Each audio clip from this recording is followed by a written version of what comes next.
Good morning. It's Thanksgiving Day. Happy Thanksgiving. Gobble, gobble, gobble. Oh, there's the turkey in the background. That turkey. Why do you always have to do that? Well, I defend myself. Oh, jeez. But anyway, this video is to recognize the holiday as well as promote book reading and whatever else that comes to mind. As you know, yesterday on the news were the terrorist attacks in Bombay. Ugh. And I just happened to have been reading right at that very time. It's a 900-page novel, and I was on 700 pages when this news came over the internet.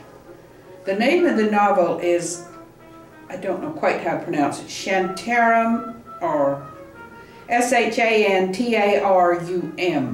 It's undoubtedly an Indian word, which I don't have to pronounce. But it's by Gregory David Roberts, who spent years in Bombay, or Mumbai, I guess is the name of the city now. But it is Bombay. And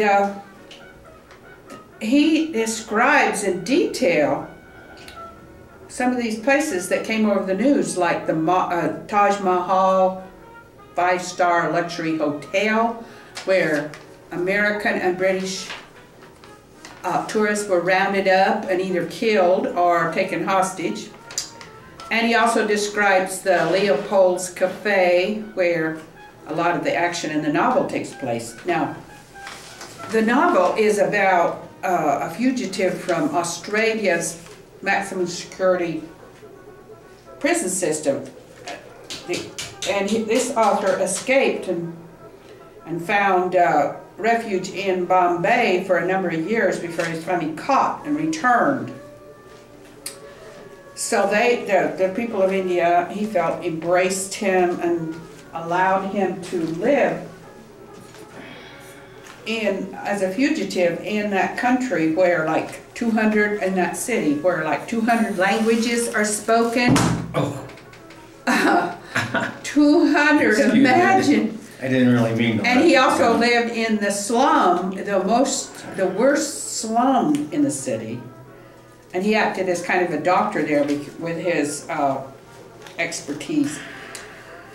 And treated all these poor people who were subject to cholera, to monsoon damage, and their supplies they got from the lepers colony. And he described seeing some of the lepers who were in advanced state of leprosy. You know, and so I'm thinking, my gosh. That's terrible. Haven't you ever heard that one again? Now, all you leopards that didn't get your shots, raise your hand. Oh. Hey, I told you he was a turkey. Well, wait a minute. He's here to say that. Listen, I forgot to tell you this. Thanksgiving has something to do with Indians and white yeah, people, right. okay? Well, in this case, it's the Indians. You don't quite get the picture, do you? See, the Indians were here in America, and the white people came over and ravished them and a few other things. You're in the wrong continent. I hate to tell you this. Well, I don't think they celebrate Thanksgiving over in Bombay. Well, I did get some American history on Thanksgiving by watching Peanuts last night. Did you watch Peanuts and get that information? No. I heard about Squanto again. I'd kind of forgotten about Squanto. How did you? What word did you use? Thanksgiving or Squanto. No, what before that? Did you watch Peanuts?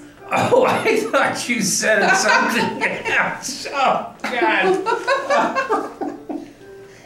We won't ask him what he thought I said. Excuse me. Listen, I was completely out of line there. I never watch it. But anyway, when this news story came up, I use it on occasions, but I don't watch with it. all this information about living in Bombay. I almost felt I was living there. This novel is so full of information. It's taken right from his own life, I'm sure. Do you know how many people actually exist in that area? Yes, he said, everybody's all squeezed into little... No, but I mean, do you know? I don't know. Do you know? Yes, I do. Oh, okay. Well, then, inform us. That's for me to know, and you That's what I thought. He's forgotten. No, I know. Well, don't keep it a secret. Tell us. It's bigger than a breadbasket. It's bigger than New York. It's almost about the size of Cairo and Mexico City. I mean, it's... Oh, that's like 12 million or something like that. And this is the financial center, they're calling it in the paper, city. So this is I'm promoting book reading along with giving thanks. Because I don't know whether people read anymore or not. Do they? You see, I got the bad habit when I was like a little girl, and they've never been able to stop me no matter what. I have to read. You can become addicted, but it's a good addiction. Some people don't think it is, but I find that in our, people don't think they have time to read.